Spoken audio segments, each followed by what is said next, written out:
اب جس قانون کی طرف میں آپ کو لے کے جانا چاہتا ہوں، بیوروکریسی والا قانون، یہ دیکھیں اس کو تعاقب کرنے کی ضرورت ہے.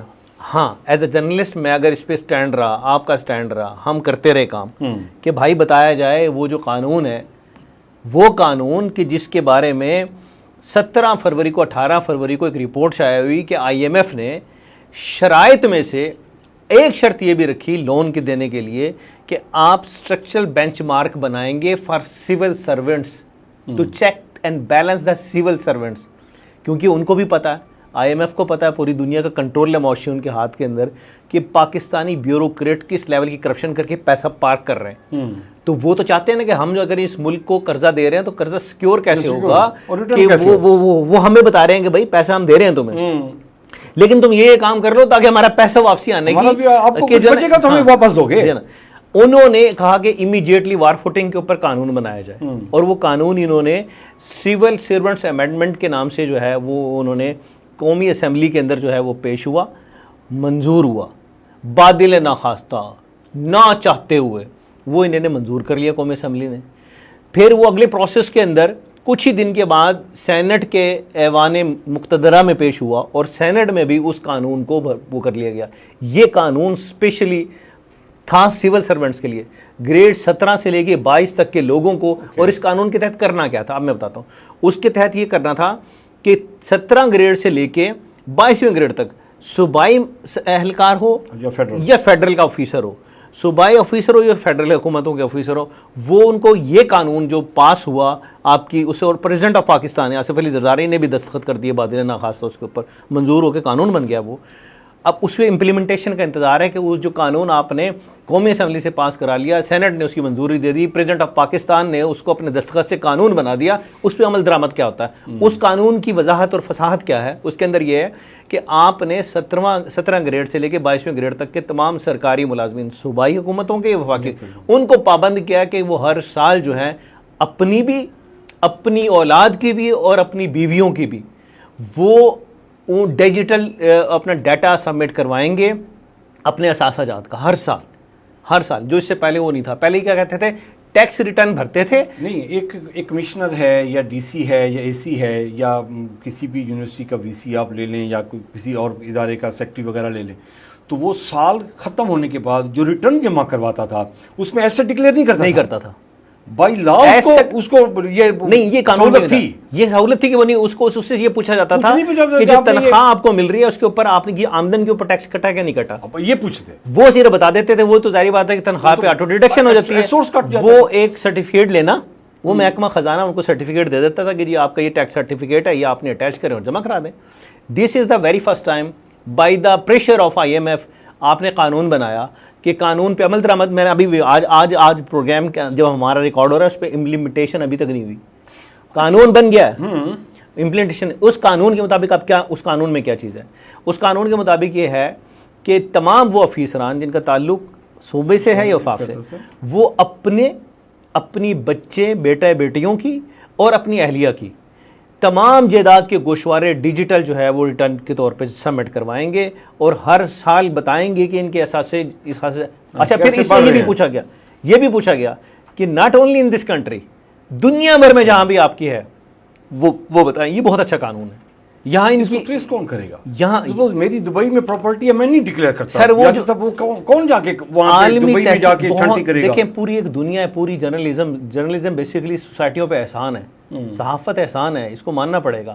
یہ جو او سی سی آر پی کی رپورٹ ہے، یہ جو ہے یہ سی فار ایڈز نے جو رپورٹ دی تھی جس میں آپ کو بتایا گیا کہ آپ کے 30,000 ارب روپے پاکستانیوں کی جائیدادیں ہیں صرف ایک ملک میں، دبئی کے. پاناما بھی تو ٹھیک ہے نا جی، صحافت نہیں، یہی کیا نا، پاناما پیپر، پنڈورا پیپر.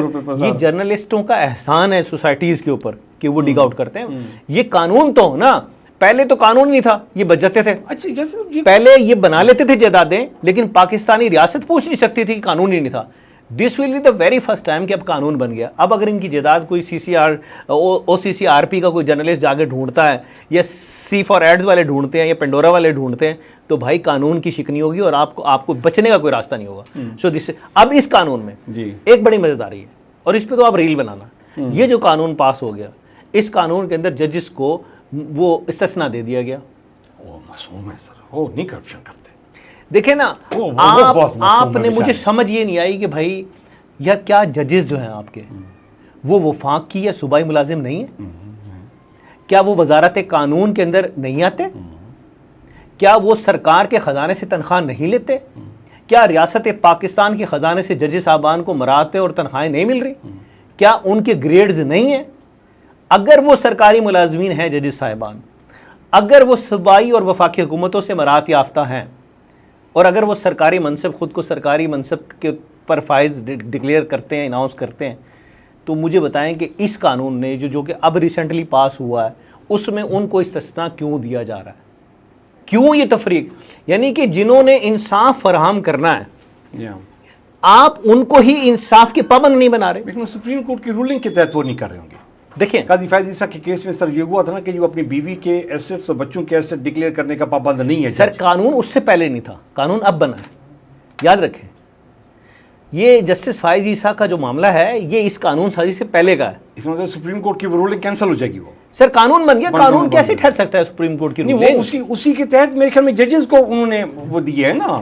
زیادتی ہے یہ ریاست پاکستان کے اوور آل ہم سمجھیں تو یہ زیادتی ہے. دیکھیں قانون فار آل ہے نا، قانون سب کے لیے ہے.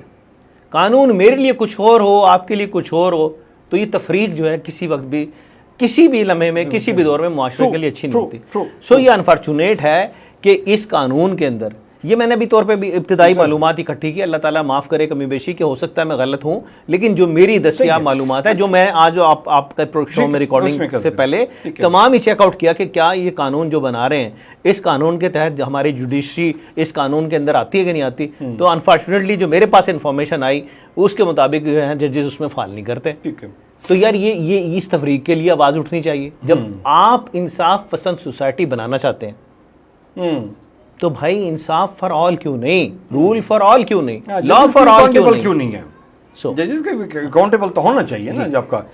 اور اچھا جیسے صاحب یہ قانون آپ بتا رہے ہیں جو آئی ایم ایف ڈیمانڈ پہ بنا گیا ہے، جس پہ ابھی یہ قومی اسمبلی سینٹ میں بھی پاس ہو گیا ہوا ہے، تو یہ اگر پہلے اپلائی نہیں تھا تو یہ جو جتنے بھی آپ اگر تحصیلدار، پٹواری اور یہ ایس ایچ او اور باقیوں کو دیکھیں ہم، تو یہ جب پیسہ بناتے تھے سر دیہڑی پہ تو یہ پراپرٹیاں اپنے نام نہیں خریدتے تھے. تو جب یہ پابند نہیں ہے پراپرٹیوں کا ڈیٹا دینے میں، ریٹرن میں اپنے میں، تو پھر یہ اپنے نام پراپرٹیاں کیوں نہیں خریدتے تھے اپنے بچوں کے نام؟ یہ کیوں تھرڈ پارٹی کے نام؟ ابھی آپ جوڈیشری میں دیکھ لیں، مطلب بہت سارے آپ کو ملتے ہیں کہ یہ فرنٹ مین ہے، یہ سب کو پتہ ہے سر. وکلا میں جائیں نا اس کو پتہ ہوتا ہے کہ یہ اس کا فرنٹ مین ہے، یہ اس کا فرنٹ مین ہے. تو وہ سارے فرنٹ مین کے نام پہ پراپرٹیاں بائی کر رہے ہوتے ہیں. پولیس میں جائیں آپ دیکھیں کہ جی وہ پتہ نہیں کس گاڑیوں میں پھر رہا ہوتا ہے، لیکن اس سے پوچھے وہ کہتے جی میرے پاس تو یہی 5 مرلے کا گھر ہے، میرے پاس تو کچھ ہے ہی نہیں. تو اس کی فیملی میں دیکھیں تو پتہ لگتا ہے کہ جی ڈی ایچ اے میں 2 پلاٹ ہیں، اس کے رائل آرچرڈ میں بھی ہیں، سٹی میں بھی ہیں، لاہور میں بھی ہیں. سر یہ جو قانون ہے جس کی میں بات کر رہا ہوں، اس قانون کی عملداری کو یقینی بنانے کے لیے ایز اے سوسائٹی ہم سب کا ایک رول ہے. ہمیں آواز بلند کرنی ہے، ہمیں بار بار اس کے بارے میں ہر پروگرام کے اینڈ کے اندر ایک لائن پوچھنی ہے کہ اس قانون کا کیا ہوا، اس قانون پہ عمل درآمد کیسے ہوا، اس قانون کے تحت کتنے لوگوں کو زیر عتاب لایا گیا. ہمیں چیک اینڈ بیلنس کا نظام رکھنا ہے کہ پنجاب میں ملتان کے کتنی بیوروکریسی نے اس قانون کے مطابق جو ہے اپنے ڈیجیٹل گوشوارے جمع کروائے، کہاں کہاں انہوں نے لکھا، ہمیں نظر رکھنی چاہیے.